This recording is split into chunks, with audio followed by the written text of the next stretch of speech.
तो hello guys, video start करने से पहले जिसने भी अभी तक चैनल को सब्सक्राइब नहीं किया है वो लोग चैनल को सब्सक्राइब कर दो और वीडियो कैसी लग रही है कमेंट में बताना और लाइक करना मत भूलना। तो चलो वीडियो को स्टार्ट करते हैं। हेलो गाइस, तो एपिसोड के स्टार्ट में हम देखते हैं कि लेवल 10 का बीस्ट एमसी की तरफ आ रहा होता है। तभी फिर हम उस एग्जामिनर को देखते हैं जो कि उस बीस्ट को देखकर बहुत ज्यादा डर जाता है और एमसी से कहने लगता है कि लेवल 10 का टेस्ट शुरू हो चुका है। अगर तुम इसके अटैक को 3 मिनट तक सरवाइव कर लेते हो तो फिर तुम्हें पास कर दिया जाएगा। फिर हमें उस बीस्ट को दिखाया जाता है जो कि बहुत जोर से रॉर करता है और उसके रॉर के वजह से वहां पे एक तूफान सा आ जाता है और स्टेडियम में सारे स्टूडेंट्स हवा में उड़ रहे होते हैं। और वो सारे स्टूडेंट एमसी को देखकर कह रहे होते हैं कि वो इसके अटैक्स को डॉज क्यों नहीं कर रहा, क्या वो पागल है, वो 3rd लेवल का मॉन्स्टर है, एमसी वहां से भाग क्यों नहीं रहा है। फिर हमें एमसी और जियावी को दिखाया जाता है। एमसी जियावी से पूछता है कि क्या तुम रेडी हो, तो जियावी कहती है कि हाँ, तुम्हारे डिसीजन पे मैं हमेशा तुम्हारा सपोर्ट करूंगी, चाहे वो कोई सा भी डिसीजन क्यों ना हो। फिर हम एमसी को देखते हैं जो कि बहुत तेजी से उस बीस्ट के ऊपर अटैक करने के लिए जाने लगा है। तभी वो बीस्ट एमसी के ऊपर अटैक करता है तो दिखाया जाता है कि एमसी उसके अटैक को डॉज कर लेता है और उस बीस्ट के अटैक से वहां पे एक बहुत बड़ा ब्लास्ट होता है। फिर हम एमसी को देखते हैं जो कि अपना अटैक प्रिपेयर करने लगता है और फिर एमसी एक विंड टाइप का अटैक करने लगता है जिससे कि स्टेडियम में खड़े सारे लोगों के कपड़े उड़ने लगते हैं और ये पर्सन का विग भी उड़ जाता है और वो कह रहा होता है कि ये कितना पावरफुल अटैक है। फिर हमें उस स्टेडियम में कुछ लड़कियों को दिखाया जाता है और फिर नेक्स्ट सीन में हम देखते हैं कि एमसी ने अपने अटैक को रेडी कर लिया होता है और एमसी अपना अटैक को उस बीस्ट के ऊपर कर देता है। फिर हमें उस बीस्ट को दिखाया जाता है जिसे वो अटैक जैसे ही लगता है वो बीस्ट चिल्लाने लगता है और एमसी के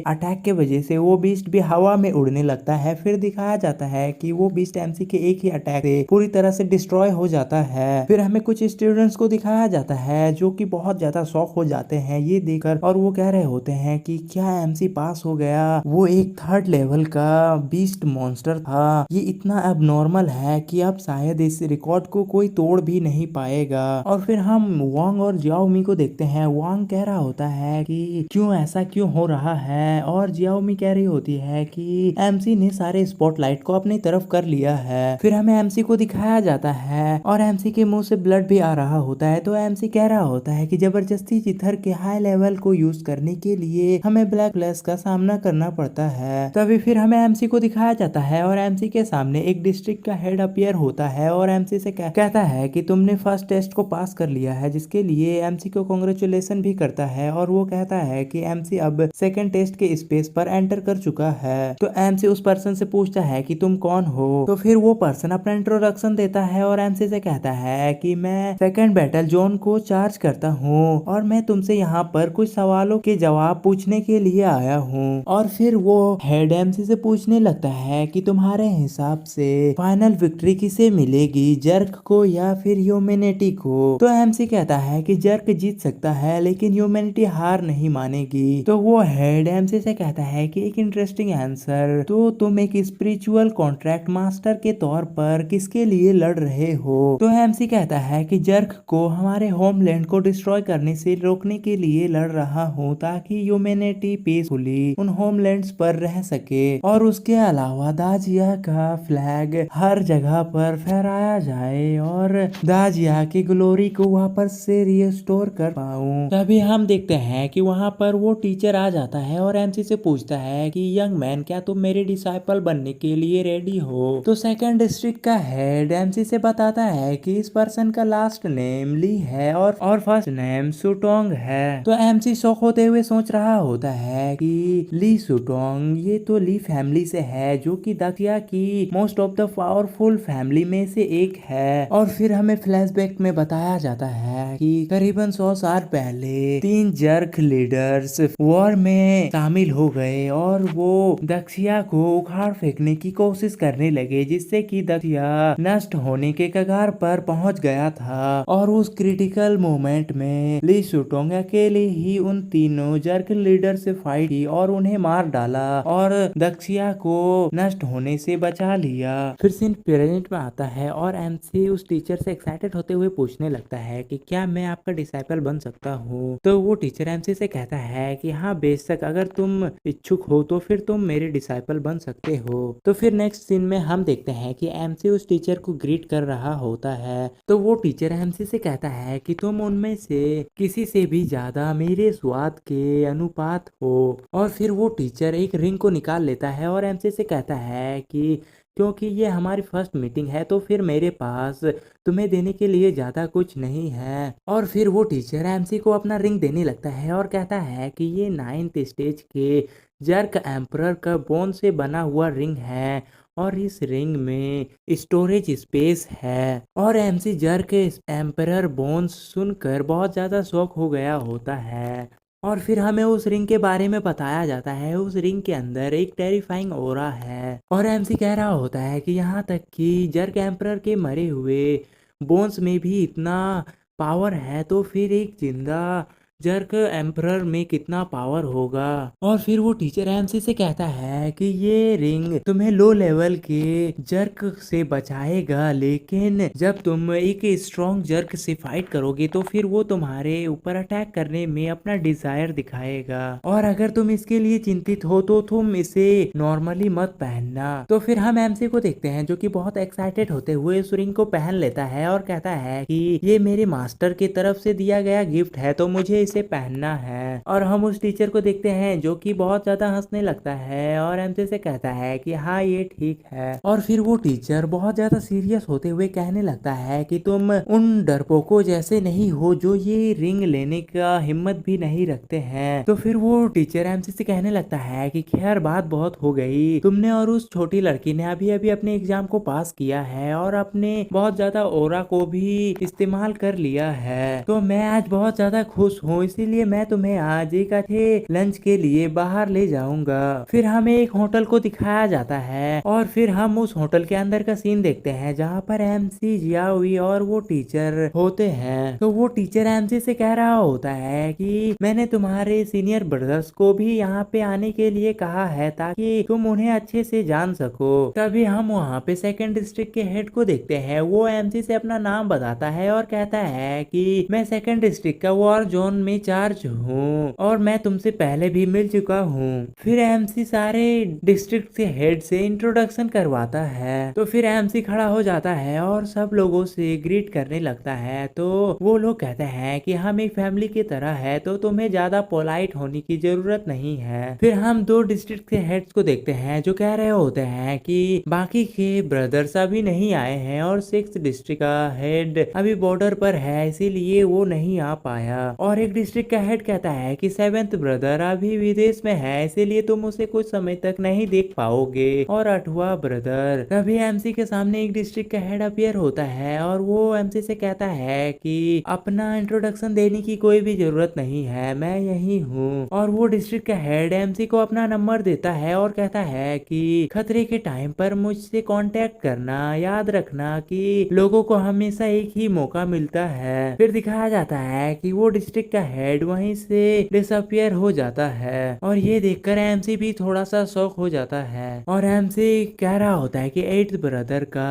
पर्सनैलिटी बहुत ज्यादा यूनिक है। तभी हम देखते हैं कि सेकंड डिस्ट्रिक्ट का हेड एमसी को एक मार्शल आर्ट टेक्निक वाला बुक देता है और कहता है कि इसमें मार्शल आर्ट टेक्निक्स हैं और वॉर से भी बहुत कुछ रिलेटेड है तो फिर तुम इससे ले लो। तो फिर हम देखते हैं कि एमसी भी उस बुक को ले लेता है और सभी सीनियर्स को थैंक यू करता है। तभी वहाँ पर और एक वुमन आती है और वो चिल्लाते हुए कह रही होती है कि तुम मेरी पीठ पीछे हॉट पॉट को खाने से नहीं डरती हो। और फिर हम एमसी और जियावी को देखते हैं और वो वुमन जियावी की आंटी होती है। फिर हम देखते हैं कि जियावी की आंटी जियावी से कह रही होती है कि तुम हमारे घर में खाना खाया करती थी और अब जब तुमने पैसे कमा लिए हैं तो फिर तुम हमारे पीछे एंजॉय कर रही हो। तो हम देखते हैं कि जियावी अपनी आंटी से कह रही होती है कि ऐसा नहीं है, लेकिन फिर हम देखते हैं कि जियावी की आंटी जियावी पर अटैक करते हुए कह रही होती है कि तुम्हारी हिम्मत कैसे हुई जवाब देने की। लेकिन तभी हम देखते हैं कि यह एमसी जियावी की आंटी का हाथ को पकड़ लेता है और उसे जियावी को मारने से रोक लेता है। इसी को देखकर जियावी की आंटी एमसी से कह रही होती है कि तुम वही लड़के हो ना जिसने जियावी को धोखा दिया है। तो एमसी उस आंटी से कहता है कि तो क्या आप क्या करना चाहते हैं। तो जियाहुई की आंटी कहती है कि मैं क्या करना चाहती हूँ, जाहिर है कि मैंने जियाहुई को बहुत लंबे समय से पाला है, तो फिर मुझे कंपनसेशन चाहिए। और हम देखते हैं कि जियाहुई अपनी आंटी की बातों को सुनकर गुस्सा कर रही होती है। तो फिर जियाहुई अपनी आंटी को चिल्लाकर समझाने लगती है, लेकिन तभी हम उसके आंटी को देखते हैं जो जियाहुई से कहती है कि जियाहुई तुम मुझ पर चिल्लाने की हिम्मत कर सकती हो, लगता है कि तुम्हारे पंख बड़े हो गए हैं, तुम्हें लगता है कि तुम जो चाहो वो कर सकती हो क्योंकि तुमने कुछ एग्जाम्स को पास कर लिए हैं। और फिर वो जियाहुई के ऊपर चिल्लाते हुए कहने लगती है कि मेरा न्यू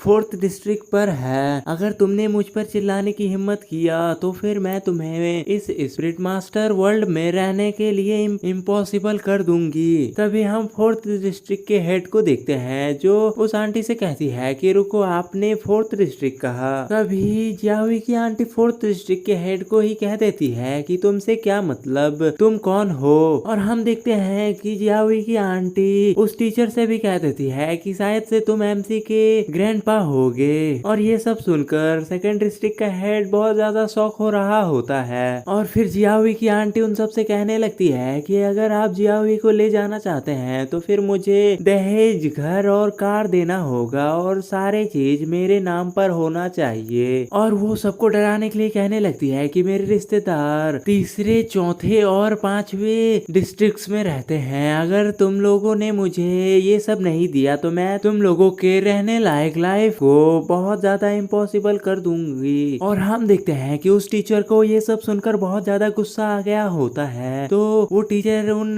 डिस्ट्रिक्ट के हेड से कहने लगता है कि तुम लोग किस बात का इंतजार कर रहे हो, वो मुझे ओल्ड मैन कह रही है, तुम लोगों ने अभी तक कार्रवाई क्यों नहीं स्टार्ट की है। और हम देखते हैं कि वो सारे डिस्ट्रिक्ट के लोग कॉल पर छानबीन करने लगते हैं। तभी फिर हमें उस आंटी को दिखाया जाता है जो उन सबसे कह रही होती है कि तुम लोग मुझे डराने की कोशिश कर रहे हो, लेकिन मुझे डर नहीं है क्योंकि मेरे पास वहाँ पर भी लोग हैं। तभी हम देखते हैं कि उस आंटी का फोन बजने लगता है। तो वो आंटी उस फोन को उठाती है और उस फोन में कहती है कि अरे अंकल, आपके पास आज मेरे लिए टाइम कैसे है। तो उसके अंकल कह रहे होते हैं कि क्या तुम कुतिया हो, तुम हमारी पूरे फैमिली को मरवाना चाहती हो। मैं तुम्हें बता दूं कि अब हमारा उन 2 फैमिली से कोई भी रिश्ता नहीं है। तभी हम उस टीचर को देखते हैं जो कि बहुत गुस्साते हुए उस आंटी से कह रही होती है कि तुमने कहा कि तुम्हारा वहाँ पर लोग हैं, लेकिन अब क्या तुम्हारा वहाँ पर कोई नहीं है। तो फिर हम जियाहुई की आंटी को देखते हैं जो कह रही होती है कि अंकल न्यू आप। तभी उसके अंकल कहते हैं कि अगर तुम मरना चाहती हो तो फिर मर जाओ, लेकिन हमें नीचे घसीटने की कोशिश मत करो। और मैं तुमसे कह देता हूँ कि तुम एमसी और जियाहुई के साथ खिलवाड़ मत करो। और हम देखते हैं कि ये सुनकर नेक्स्ट सीन में हम देखते हैं कि जियाहुई की आंटी का फोन गिर जाता है। और फिर हम देखते हैं कि जियाहुई की आंटी जमीन पर बैठी होती है। तभी उस होटल का वेटर आता है और उसकी आंटी से कहता है कि आप यहाँ पर और परेशानी मत कीजिए। तो उसकी आंटी उन वेटर से कहते हैं कि क्या परेशानी, वो मुझे परेशान कर रहे हैं, मैं इसे और नहीं होने दूंगी। और फिर वो आंटी वहीं पर रोने लगती है और उन वेटर से कहते हैं कि आओ और देखो, स्पिरिट मास्टर्स एक ऑर्डिनरी पर्सन को बुली कर रही है और मुझे मारने की धमकियां भी दे रही है। और ये देखकर एमसी और जियाहुई बहुत ज्यादा शौक हो रहा होता है। और तभी हम उस टीचर को देखते हैं जो कि एक अटैक करता है उस आंटी पर और कहता है कि ये बहुत ज्यादा नॉइसी है। और हम देखते हैं कि वो अटैक उस आंटी को लगता है, लेकिन फिर सीन कट होता है और फिर हम जियाहुई को देखते हैं जो कि उस टीचर से माफी मांग रही होती है और कहती है कि मुझे माफ कर दीजिए टीचर, ये सब मेरी गलती है। तो फिर वो टीचर जियाहुई से कहता है कि मैं तुम्हें इसके लिए दोष नहीं देता हूँ, तुम्हारे माता पिता नहीं है, लेकिन अब से एमसी तुम्हारा बड़ा भाई और मैं तुम्हारा परिवार होंगे। और उसके अलावा तुम अब उस आंटी के घर मत जाना, तुम और एमसी अब मेरे साथ रह सकते हो मेरे घर में। तो हम जियाहुई को देखते हैं जो खुश होते हुए अपने टीचर को थैंक यू कहती है। तभी फिर टीचर जियाहुई से कहती है कि इतना पोलाइट होने की जरूरत नहीं है, तुम खाना खाओ। फिर वो टीचर सबसे कहता है कि 9 ग्रेड के खाना को खाने के लिए कुछ नियमों का पालन किया जाता है। और वो कहता है कि बीच का ग्रेड हॉटपॉट के डिश के लिए है जिन्हें हॉटपॉट में डालने के तुरंत बाद ही खाया जाता है। और बाकी के 4 ग्रेड खाना पकाने के लिए हैं और कॉर्नर के 4 छोटे ग्रेड्स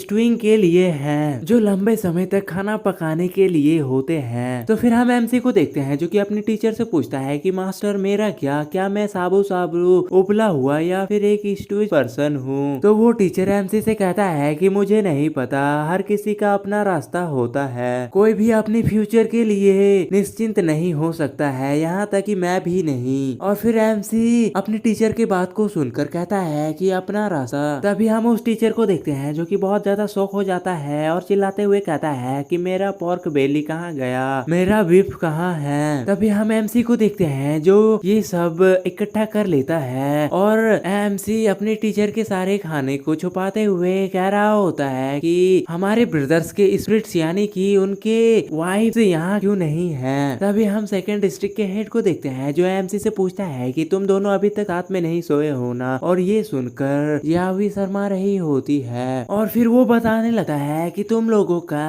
काम होने के बाद कुछ ऐसे एबिलिटीज है जो कि ज्यादा पावरफुल तो नहीं लेकिन वो बहुत काम के होते हैं और तुम उसे यूज भी कर सकते हो अगर तुम लोगों ने अपने काम को पूरा कर लिया तो। और मैं किस काम के बारे में बात कर रहा हूँ ये तो तुम जानते होगे। और फिर बताया जाता है कि स्पिरिट्स के 2 टाइप्स होते हैं, पहला तो मैट्रिलाइज्ड और दूसरा ह्यूमनाइज्ड। और फिर वो सेकंड डिस्ट्रिक्ट का हेड कहता है कि तुम्हारी भाभियां अभी ह्यूमन फॉर्म में हैं और हमारे लिए हमारी पोजीशन को संभाल रही है। तो एमसी शौक होते हुए कहता है कि क्या स्पिरिट मास्टर के बिना भी अलग अलग होकर लड़ सकती है। तो जियाओ भी शर्माते हुए कहती है कि ऐसा तभी हो सकता है जब आपने पहले ही सिस्टम किया है। तो सेकेंड डिस्ट्रिक्ट का हेड एमसी से कहता है कि इस टॉपिक में बोलते हुए मैं एक क्वेश्चन करना चाहता हूँ, क्या जियावी सचमुच में एक ई रैंक की स्पिरिट है। तो एमसी सेकेंड डिस्ट्रिक्ट के हेड से कहता है कि अगर ईमानदारी से कहूँ तो जियावी स्टार्टिंग में एक ई रैंक की स्पिरिट थी लेकिन वो मेरे साथ कॉन्ट्रैक्ट के बाद एक ट्रिपल एस रैंक की स्पिरिट बन गई है। तो हम देखते हैं कि वहाँ पर मौजूद सारे डिस्ट्रिक्ट के हेड्स बहुत ज्यादा शौक हो गए होते हैं और वो कहते हैं कि क्या ऐसा मुमकिन भी हो सकता है, तुम्हारे पास ऐसा क्षमता है। तो सेकंड डिस्ट्रिक्ट का हेड कहता है कि ये तो बहुत ज्यादा अनसुना सा है। तो फिर हम एमसी को देखते हैं जो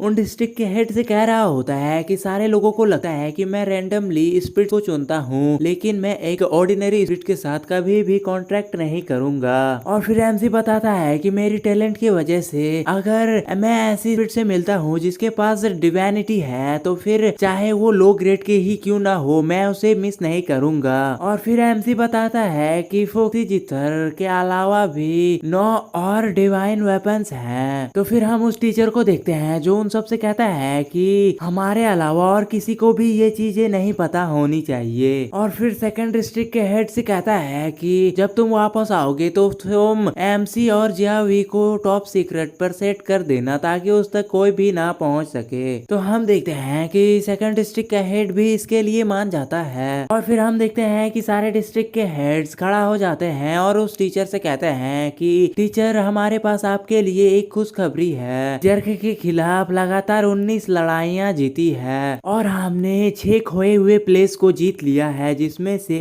ग्रेट जिया का 20% प्लेस बढ़ गया है। और फिर बताया जाता है कि इस साल जर्क प्रकोप के कारणों से भी जांच में भी प्रगति हुई है। तो हम उस टीचर को देखते हैं जो खुश हो जाता है और खड़े होते हुए सबसे कहता है कि अच्छा है, ये सब तो बहुत रोमांचक खबरें हैं। और फिर वो लोग चेस करते हैं और कहते हैं कि तो फिर चलो महान जिया के भविष्य के लिए पीते हैं। और फिर सीन चेंज होता है और हम देखते हैं कि एमसी और जियावी अपने मास्टर के साथ उनके घर जा रहे होते हैं। तभी एमसी अपने मास्टर से कहता है कि मास्टर क्या आप नशे में नहीं है। तो वो टीचर कहता है कि तुम लोग मुझे कम आंक रहे हो। फिर वो टीचर एमसी से कहता है कि इस बात का चिंता मत करो कि मैं नशे में हूँ या नहीं, क्यों ना हम पहले तुम्हारे नए घर में एक नजर डाल लें। और फिर हम एमसी को देखते हैं जो उस घर को देख के बहुत ज्यादा शौक हो जाता है और अपने टीचर से कहता है कि मुझे उम्मीद नहीं थी कि आपका घर सैनलॉन सिटी में भी है। तभी वो टीचर एमसी से कहता है कि ये शहर मेरी वाइफ की मृत्यु भूमि है। तो एमसी सोचने लगता है कि मास्टर की वाइफ कहाँ है, आखिर वो मास्टर के साथ क्यों नहीं है। तो फिर हम उस टीचर को देखते हैं जो एमसी एमसी से कहता है कि वो फाइटिंग करते हुए मारी गई। और फिर वो टीचर बताता है कि दुनिया सिर्फ ये जानती है कि ली सुटोंग ने जुआर को मोड़ दिया और तीनों जर्क एम्परर्स को मार डाला, लेकिन वो इनका नाम भी नहीं जानती है और उसके बिना मैं क्या हूँ। तो फिर एमसी अपने टीचर से माफी मांगने लगता है और कहता है कि मैं आपकी वाइफ का जिक्र करके आपको दुखी नहीं करना चाहता था। तभी वो टीचर एमसी से कहता है कि फ्यूचर में जियावी के साथ अच्छा बिहेव करना, वो सिर्फ एक स्पिरिट नहीं है और ना ही वो एक लड़ाई की वेपन है, और वो भी हमारी ही तरह मांस और खून वाले ह्यूमन ही है। तो फिर एमसी अपने टीचर को थैंक यू कहता है और कहता है कि मैं जियावी को बहुत ज्यादा संयोग कर रखूंगा।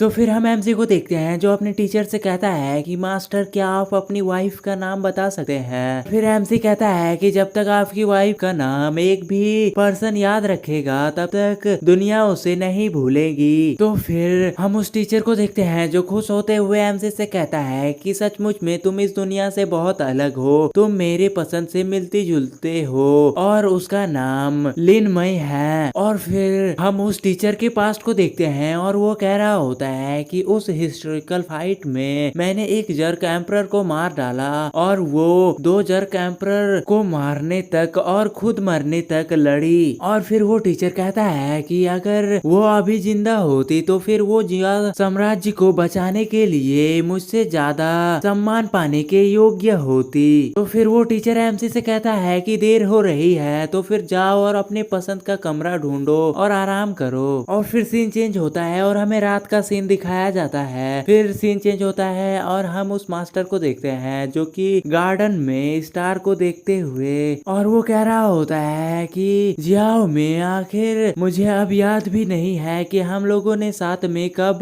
मून को देखा था। तभी उस मास्टर को एमसी आवाज देता है तो वो मास्टर देखता है तो एमसी और जियावी भी वहीं पे आ रहे होते हैं। और एमसी अपने मास्टर से कहता है कि अब मास्टर की वाइफ यहाँ नहीं है तो फिर हम मास्टर के साथ चांद देखने के लिए चलेंगे। तो फिर हम उस मास्टर को देखते हैं जो खड़ा होते हुए एमसी से कहता है कि तुम दोनों को देखकर मुझे अपने उस टाइम का याद आता है जब जियाओ, ओमी और मैं छोटे थे। और फिर हम देखते हैं कि वो मास्टर अपने पावर को रिलीज करते हुए एमसी से कहता है कि हालांकि अगर तुम अपने पसंदीदा लोगों को बचाना चाहते हो तो तुम्हारे अंदर पर्याप्त पावर होना जरूरी है। और फिर वो टीचर एमसी से कहता है कि आगे मैं तुम्हें अपना पर्याप्त श्रेष्ठ टैलेंट को दिखाऊंगा। और फिर वो टीचर बहुत जोर से चिल्लाता है और एक पेड़ के ऊपर पंच करता है और उसका पंच इतना पावरफुल होता है कि वो पेड़ पूरी तरह से डिस्ट्रॉय हो जाता है। फिर वो टीचर एमसी से कहता है कि इस टेक्निक को बाकी क्वान कहा जाता है। और फिर बताया जाता है कि इसके कुल 8 लॉक्स होते हैं और जो मानव शरीर के निजी 8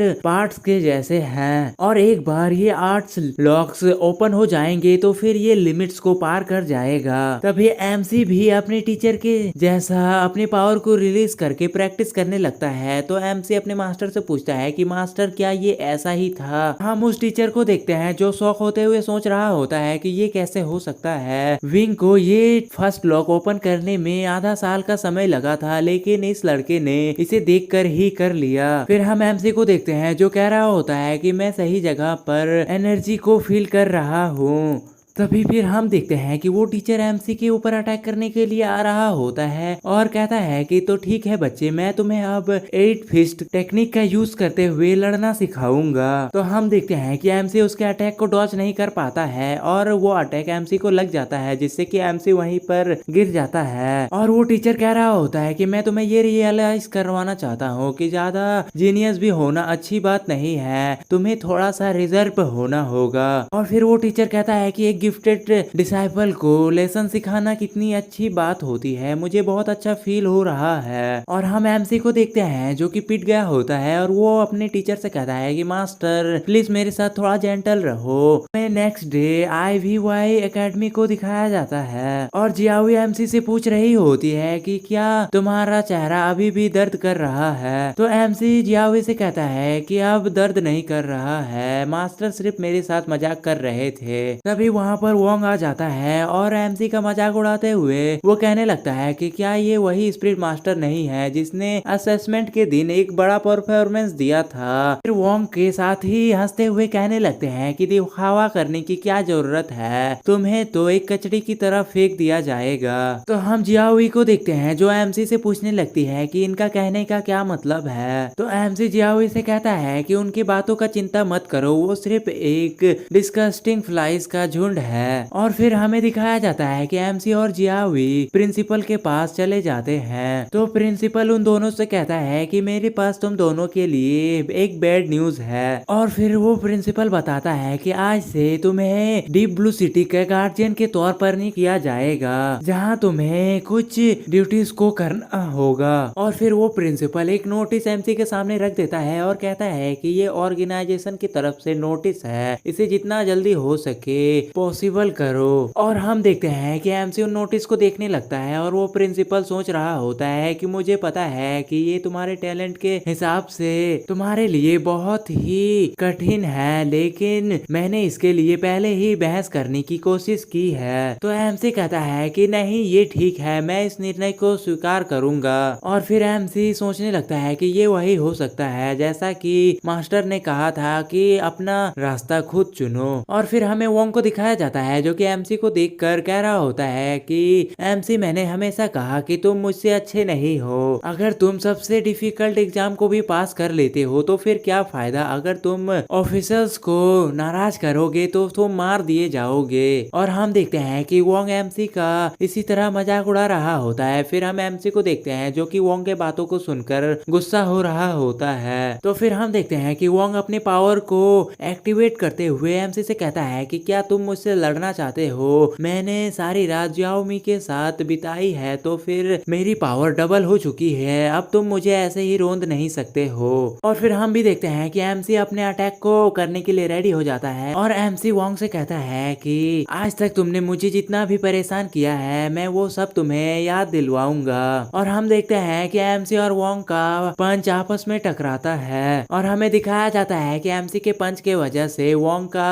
हाथ का हड्डी ही टूट जाता है, जिससे कि वोंग बहुत ज्यादा चिल्लाने लगता है। फिर हम देखते हैं कि एमसी वोंग को पंच करने के लिए आगे आता है। फिर हमें दिखाया जाता है कि एमसी का एक पंच वोंग को लगता है और वोंग का हालत खराब हो जाता है और वोंग जमीन पर गिर जाता है। तो एमसी जियाओई के कहता है कि तो चलो चलते हैं, वो इसका हकदार था। तो जियाओई एमसी से पूछती है कि तो हम कहाँ जा रहे हैं। तो एमसी कहता है कि ड्यूटी पर रिपोर्ट करने। तभी वहाँ पर प्रिंसिपल आ जाता है और वो चिल्लाते हुए कहने लगता है कि वोंग नाम का पर्सन जिगर के कम होने की वजह से बेहोश हो गया है, कोई उसे हॉस्पिटल ले जाओ। और ये देखकर वोंग का साथी भी बहुत ज्यादा शॉक हो रहा होता है। फिर सीन चेंज होता है और हमें एमसी और जियाओई को दिखाया जाता है। एमसी रिसेप्शन पर अपना रिपोर्ट करने के लिए आया हुआ होता है। तभी वहाँ का रिसेप्शनिस्ट एमसी से कहता है कि तुम अपना नंबर लो और तुम्हारे नंबर आने तक तुम इंतजार करो। तो एमसी कहता है मैं यहाँ पर कोई भी असिस्टेंट के लिए नहीं आया हूँ, मैं यहाँ पर ज्वाइन करने आया हूँ। फिर हमें उस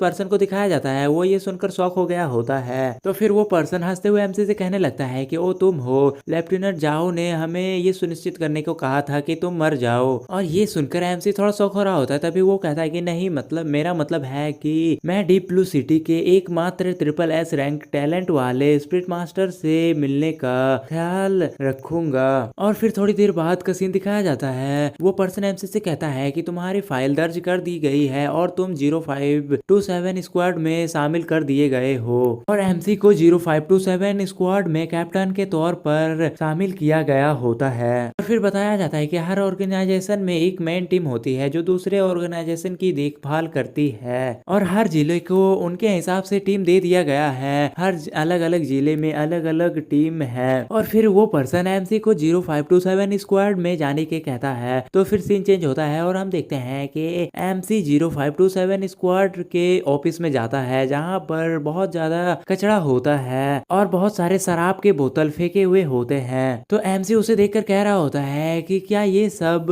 0527 टीम का ऑफिस है। और जियाओई भी कह रही होती है कि यहाँ पर कितना मैस है। तो फिर हमें और एक लड़की को दिखाया जाता है। वो एमसी को देखकर पूछ रही होती है कि तुम कौन हो और यहाँ पर क्या कर रही हो। तो एमसी कहता है कि मैं इस टीम का न्यू कैप्टन हूँ। और कैप्टन सुनकर वो लड़की भी शॉक हो रही होती है। तभी हमें और एक पर्सन को दिखाया जाता है जो कि वहाँ पर सोया हुआ होता है। वो एमसी से कहता है कि तुम्हारे बाल अभी तक पूरी तरह से सफेद भी नहीं हुए हैं और तुम हमारी कैप्टन बनना चाहते हो। और फिर वो पर्सन एमसी से कहने लगता है कि भाड़ में जाओ, तुम जहाँ भी जाना चाहते हो। तो जियाओ भी उस पर्सन से गुस्सा होते हुए कहने लगती है कि तुम ऐसे कैसे बात कर सकते हो। और एमसी उस पर्सन को देखकर कहता है कि ये पर्सन गार्डियंस का मेंबर बनने के हकदार कैसे है। तभी हम देखते हैं कि वो पर्सन अपने बेड से खड़ा होता है और वो जियावी के साथ फ्लर्ट करने लगता है। और वो पर्सन जियावी से कहता है कि क्या तुम मेरी स्पिरिट बनने में इच्छुक हो। तभी नेक्स्ट सीन में हम देखते हैं कि एमसी बहुत ज्यादा गुस्सा हो जाता है और उस पर्सन को पंच कर देता है, जिससे कि उस पर्सन के मुंह से ब्लड भी आने लगता है। और एमसी के पंच की वजह से वो पर्सन दूर फेंक जाता है। फिर हमें दिखाया जाता है कि वो पर्सन जहाँ पे फेंका हुआ होता है वहीं पर शराब पीने लगता है। तभी फिर हम उस लड़की को देखते हैं जो कि उस पर्सन से कहता है कि यिन फैन, तुम हमारे कैप्टन का ख्याल रखना, मैं आराम करने के लिए अंदर जा रही हूँ। तो यिंग फैन हांग जिनवे से कहता है कि मेरे पास अभी भी शराब पीने के लिए पैसे नहीं है, मुझे पहले पैसे दो। और हम देखते हैं कि हांग अपने कमरे में चली जाती है और यिन फैन कहने लगता है कि मेरे पास कोई भी पैसे नहीं है। और फिर यिन फैन खड़ा होता है और एमसी से कहने लगता है कि तुमने तो टीम 0527 को देखा ही है, हमारे पास शराब खरीदने के भी पैसे नहीं है और तुम फिर भी इस टीम में रुकने का प्लान बना रहे हो। तो एमसी यिन फैन से कहता है कि जब तक मैं यहाँ हूँ ये डाउनफॉल सिर्फ टेम्पररी के लिए ही है। तभी यिन फैन एमसी से कहता है कि आप अपने आप को बहुत ज्यादा आंक रहे हैं। फिर यिन फैन अपने सिस्टम में एक रिपोर्ट को ले आता है और एमसी से कहता है कि तुम एक बार इसको देखो, हम नंबर्स के मामले पर डीप ब्लू सिटी में सबसे लोवेस्ट गार्जियंस में से आते हैं। और फिर वो कहने लगता है कि 2 महीने में इस साल का अंत हो जाएगा, उसके बाद कुछ लोगों को टीम से निकाल दिया जाएगा और जिसे भी टीम से निकाल दिया जाएगा वो निचले सिटी में चला जाएगा। और फिर यिन फैन कहता है कि हमारे टीम के नंबर्स को देखते हुए हमारे टीम को नौकरी से निकाला ही जाएगा। और फिर यिन फैन बताता है लोवेस्ट सिटी में बहुत ज्यादा केओटिक है और वहाँ पर रहना बहुत ही एक्सट्रीम हार्श कंडीशन होती है। और फिर हम देखते हैं कि यिन फैन शराब की बोतल को फेंक देता है और एमसी से कहता है कि अगर तुम मरना नहीं चाहते हो तो फिर तुम अभी इसे छोड़कर चले जाओ। और फिर यिन फैन कहता है कि जाओ बहुत ज्यादा कोशिश कर रहा है कि मैं निचले सिटी में चला जाऊं, लेकिन मैं उसे सक्सेस नहीं होने दूंगा। तो हम जियावी को देखते हैं जो एमसी से कहता है कि ये पर्सन बहुत ज्यादा यूजलेस है, तो फिर चलो हम चलते हैं। तो एमसी जियावी से कहता है कि समस्याओं से भागने से तुम सिर्फ कायरता के रास्ते में चलोगे और केवल उन पर ही विजय प्राप्त करके तुम स्ट्रॉन्ग बन सकते हो। और इसके अलावा भी मैं किसी दूसरी टीम में भी शामिल हो गया तो जहाँ जो मुझे जाने नहीं देगा।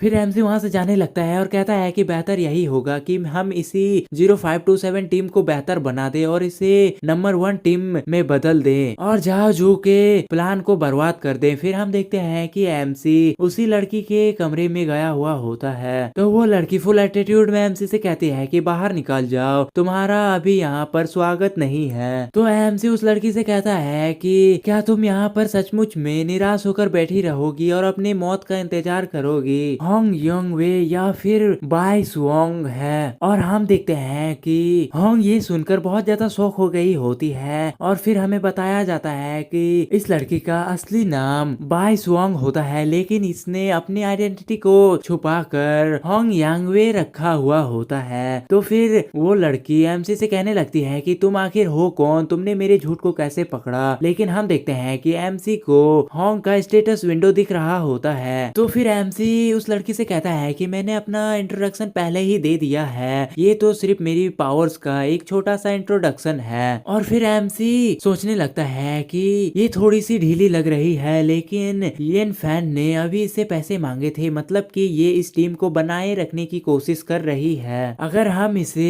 टीम 0527 में शामिल कर पाते हैं तो इस टीम में अभी भी उम्मीद है। और फिर हम उस लड़की को देखते हैं जो एमसी से कहती है कि तुम क्या करना चाहते हो, अगर तुम मुझे धमकाना चाहते हो तो मैं तुम्हें एडवाइस करती हूँ कि तुम जल्दी ही हार मान लो। तो एमसी उस लड़की से कहता है कि मेरे साथ काम करने के बारे में क्या ख्याल है। अगर यिन फैन मरने के लिए तैयार हो सकता है लेकिन वो निचले जिले में नहीं जाना चाहता है, तो वो लड़की एमसी से कहती है कि मैं क्यों विश्वास करूं कि तुम ये कर सकते हो। तो एमसी कहता है कि तुम्हें हर काम का आधा रिवॉर्ड मिलेगा। एक बार तुम मेरे ऊपर विश्वास करो, उसके बाद तुम देखोगे कि मेरे बातों में कितना वजन है। तो हम देखते हैं कि वो लड़की भी मान जाती है और एमसी के साथ डील कर लेती है और वो सोच रही होती है कि ये पर्सन मेरे झूठों को देख सकता है, तो मुझे एक बार कोशिश करना चाहिए। एक बार कोशिश करने में कोई भी प्रॉब्लम नहीं है। तो एमसी उस लड़की से कहने लगता है कि ये काम ऐसा ही है, तो फिर जितने भी काम है वो सबको एक जगह पर करना तुम्हारा काम है और स्क्रीनिंग का काम मैं करूंगा।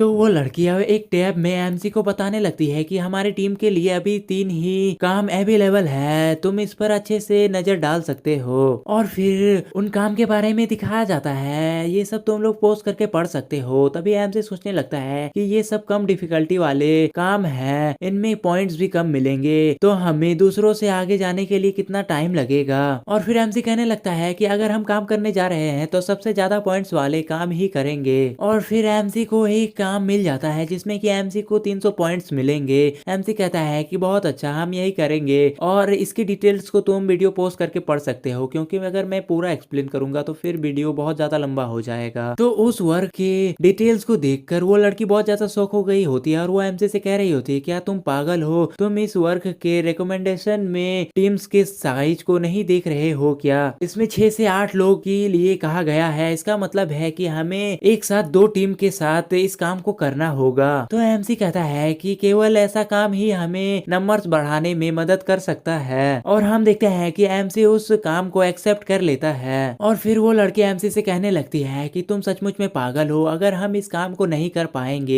तो इस काम में जितने पॉइंट्स है उसके 10% हमसे काट लिए जाएंगे। तो एमसी वहां से जाने लगता है और उस लड़की से कहता है कि चलो चले, अगर कुछ गलत हुआ तो फिर मैं उसकी जिम्मेदारी लूंगा। और फिर हम देखते हैं कि एमसी वहां से जाने लगता है। तभी वो लड़की सोच रही होती है कि ठीक है, मैंने इस काम को करने के लिए सहमति दी है, तो फिर अगर कुछ होता है तो तुम्हारे बॉडी को मुझे ही लेकर जाना पड़ेगा। सीन चेंज होता है और हमें एक पर्सन को दिखाया जाता है जो कि अपने लीडर से कहता है कि स्वेर में जर्क को साफ करने का मिशन को ले लिया गया है। आखिर हमारे काम को किसने छीन लिया? क्या ये टीम 0018 है जो हमारे काम को हड़पने की कोशिश कर रही है? आखिर ये 300 पॉइंट्स वाला काम है, अगर वो इसे करने में सफल हो जाए तो फिर वो 2 महीने के बराबर हो जाएगा। फिर वो कहता है कि ये इम्पॉसिबल है, वो अकेले इसे नहीं संभाल सकते हैं। इसके अलावा उसके लीडर ने अभी अभी हमारे साथ सहयोग की पुष्टि की है। और फिर वो अपने टीममेट से कहने लगता है कि चलो सीवर के एंट्रेंस गेट पर नजर रखे और देखे कि कौन इस काम को अपने ऊपर लेने की कोशिश कर रहा है। और फिर सीन चेंज होता है और हमें एमसी की टीम को दिखाया जाता है। वो लड़की एमसी से कह रही होती है कि केयरफुल रहना, यहाँ पर लाइव डिटेक्टर ने 8 से ज्यादा सेकंड टायर के जर्क को डिटेक्ट किया है। ये भी पॉसिबल हो सकता है कि उनका नेस्ट